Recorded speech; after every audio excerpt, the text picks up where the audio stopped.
Assalamu alaikum viewers and welcome back to my channel Study Law with Bushra.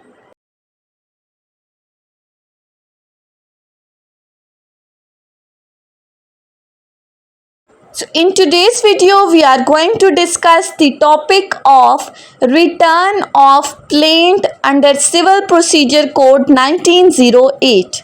But before starting the discussion, I request you all to please subscribe to my channel and don't forget to press the bell icon for latest updates. Do share this video with your friends and don't forget to comment your feedback. So let's move towards the discussion. CPC के अंदर ये इंतहाई important topic है। इससे पहले last video में हमने rejection of the plaint को डिस्कस किया था कि आपका दावा खारिज किन सूरतों में होता है, कोर्ट कब आपकी प्लेंट को रिजेक्ट कर सकती है। हमने डिटेल में इस टॉपिक को डिस्कस किया था। फिर उसके साथ हमने पढ़ा था कि देयर आर बेसिक 4 सिचुएशंस या 4 ग्राउंड्स जिनके अंदर आपकी प्लेंट रिजेक्ट हो जाती है। सबसे पहले कि कॉज ऑफ एक्शन डिस्क्लोज नहीं हुआ किसी सूट के अंदर, जहां पर प्रॉपर्टी इन्वॉल्व है उसकी प्रॉपर वैल्यूएशन नहीं की, या फिर आपने कोर्ट फी जो है वो कम लगाई है, वो प्रॉपर नहीं लगाई, या फिर आपका सूट जो है वो बार्ड बाय लॉ है। तो इन 4 सिचुएशंस के अंदर किसी भी स्टेज पर कोर्ट आपकी प्लेंट को रिजेक्ट कर सकती है, खारिज कर सकती है। अब इन 4 ग्राउंड्स को हमने डिटेल में डिस्कस किया था कि कॉज ऑफ एक्शन क्या है, वैल्यूएशन किस तरह से करनी है, कोर्ट फी किस तरह से है।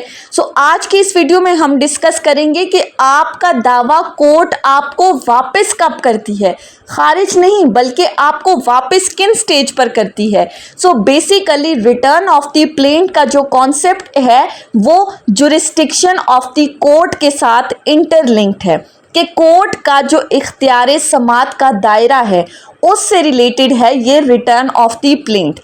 Rejection of the plaint maintainability of suit से रिलेटेड है कि क्या ये सूट मजीद चल सकता है या नहीं, इसमें कुछ डेफिशिएंसीज हैं। रिटर्न ऑफ द प्लेंट कहते हैं कि कोर्ट के पास इख्तियार समात ही नहीं है तो कोर्ट कैसे उस सूट को सुन सकती है। सो इन दोनों का आपने बेसिक डिफरेंस याद रखना है। अब जुरिस्डिक्शन किस हवाले से, एक तो होती है हमारे पास टेरिटोरियल जुरिस्डिक्शन और एक है पेक्यूनरी जुरिस्डिक्शन। अब हमें टेरिटोरियल और पेक्यूनरी जुरिस्डिक्शन का ऑलरेडी पता है, हम कई बार डिस्कस कर चुके हैं।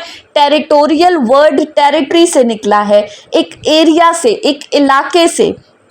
अब pecuniary jurisdiction in the other hand वो मालियत से रिलेटेड है, यानी कि जो सब्जेक्ट मैटर आप कोर्ट के अंदर लेकर आ रहे हो उसकी कितनी मालियत है, क्या कोर्ट के पास इतनी मालियत के केसेस सुनने का इख्तियार समात है या नहीं।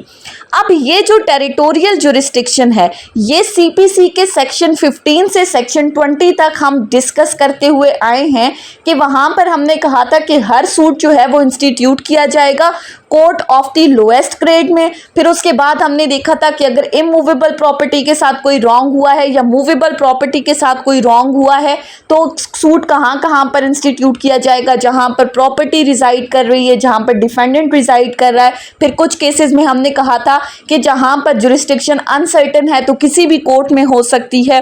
सो इसी तरह अब इसके ऑपोजिट जो पेक्यूनरी जुरिस्डिक्शन है, पेक्यूनरी जुरिस्डिक्शन क्या कहती है कि डिफरेंट सिविल कोर्ट्स हैं जो हैं उनके पास डिफरेंट मालियत के केसेस सुनने का इख्तियार समात है। कुछ के पास है कि वो 50 लाख की हद तक सुन सकते हैं, 5 करोड़ की हद तक, 1 करोड़ की हद तक, कुछ 10 करोड़ की हद तक सुन सकते हैं।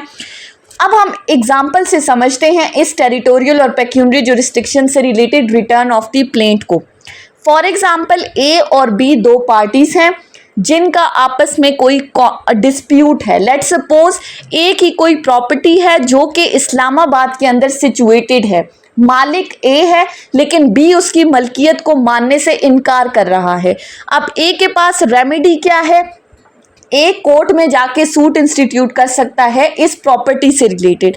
अब प्रॉपर्टी चूंकि इस्लामाबाद में लोकेटेड है तो बजाय इसके कि ए इस्लामाबाद की कोर्ट्स के अंदर सूट इंस्टीट्यूट करे, वो क्या करता है, वो जाके लाहौर या लेट सपोज हम कह देते हैं कि वो कराची की कोर्ट में सूट इंस्टीट्यूट कर देता है, वो प्लेंट वहां जाकर फाइल कर देता है इस डिस्प्यूटेड प्रॉपर्टी से रिलेटेड, जो कि लाहौर या कराची में सिचुएटेड नहीं है बल्कि वो इस्लामाबाद के अंदर है। सो जब इस लाहौर या कराची की कोर्ट में ये सूट इंस्टीट्यूट किया जाएगा एक ही तरफ से, तो इस कोर्ट के पास क्या पावर है? वो तो इनकॉम्पिटेंट है, वो तो सुन ही नहीं सकती, वो तो इस केस को डिस्पोज ऑफ ही नहीं कर सकती, पार्टीज के दरमियान जो कॉन्फ्लिक्ट है उसको ख़त्म ही नहीं कर सकती। सो जैसे ही ये सूट उस कोर्ट में इंस्टीट्यूट किया जाएगा तो उस कोर्ट के पास क्या पावर है?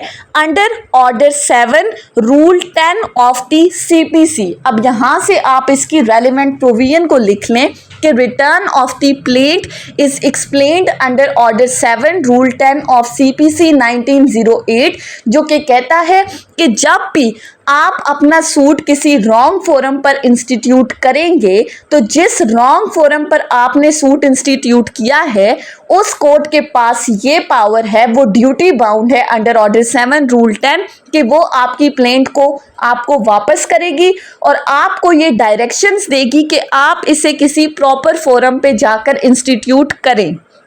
इसी तरह अगर लेट सपोज आपका कोई केस है जो कि 5 करोड़ की मालियत तक का है, अब आप इस मालियत के केस को किसी ऐसी सिविल कोर्ट में इंस्टीट्यूट करते हो जो कि सिर्फ 1 करोड़ रुपए तक के केसेस को सुन सकती है, तो जिस 1 करोड़ रुपए वाली कोर्ट में आपने ये सूट इंस्टीट्यूट किया है वो आपको आपकी प्लेंट, आपका दावा वापस करेगी और आपको कहेगी कि आप ऐसी सिविल कोर्ट में इंस्टीट्यूट करें जिसके पास 5 करोड़ तक की मालियत के केसेस सुनने का इख्तियार है।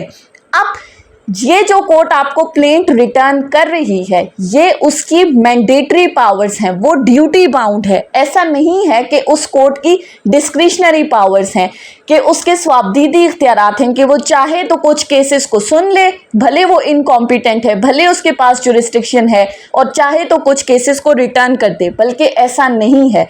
That court is duty bound to return the plaint to institute that plaint into the proper forum। ऐसा नहीं है कि वो केसेस को सुनेगी, बल्कि जैसे ही उसके पास केस आएगा वो उस केस को वापस कर देगी जिस भी पार्टी ने इंस्टीट्यूट किया है।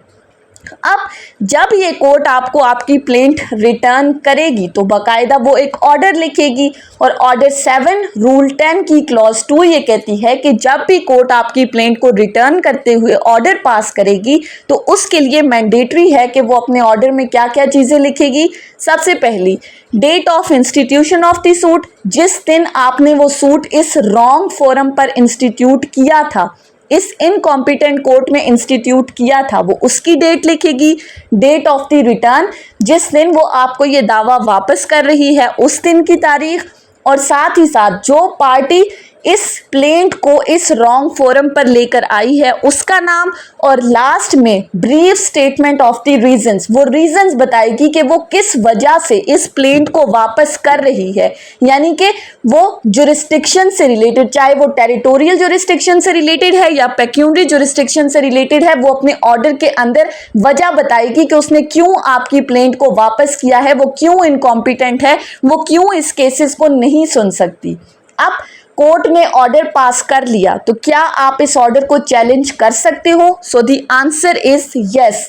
ये जो order return of the plaint का कोर्ट पास करेगी ये एक अपीलेबल ऑर्डर है under order 43 rule 1 of the civil procedure code. आप इसके खिलाफ अपर फोरम में जाके अपील फाइल कर सकते हो, और फिर अपील में अगर आपको लगता है कि मेरिट्स पर आपके प्लेंट को रिटर्न नहीं किया गया बल्कि कोई पर्सनल इंटरेस्ट इन्वॉल्व है, सो याद रखें रिटर्न ऑफ द प्लेंट हमेशा आपको जुरिस्डिक्शन की वजह से होती है। अगर आप अपना केस किसी ऐसी अदालत में इंस्टीट्यूट कर रहे हैं जिसके पास उस केस को सुनने का इख्तियार समात नहीं है, वो इनकॉम्पिटेंट है, तो उस कोर्ट के लिए ड्यूटी बाउंड है कि वो आपको आपकी प्लेंट वापस करेगी कि आप जाएं और इसे किसी प्रॉपर फोरम पर इंस्टीट्यूट करें, और जब वो ये रिटर्न ऑफ द प्लेंट का ऑर्डर पास करेगी तो उसके अंदर वो रीजंस मेंशन करेगी, प्लेंट इंस्टीट्यूट करने की डेट, रिटर्न की डेट और पार्टीज का नाम मेंशन करेगी।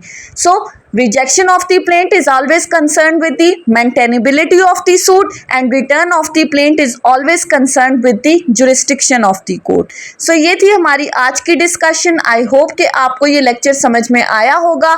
अगर आपने इस वीडियो को अटेंटिवली सुना है तो अगर आपको ये वीडियो अच्छी लगी है तो इस वीडियो को लाइक करें, कमेंट करें और चैनल को ज़रूर सब्सक्राइब करें. Thank you so much for watching this video. Till then, अल्लाह हाफिज़.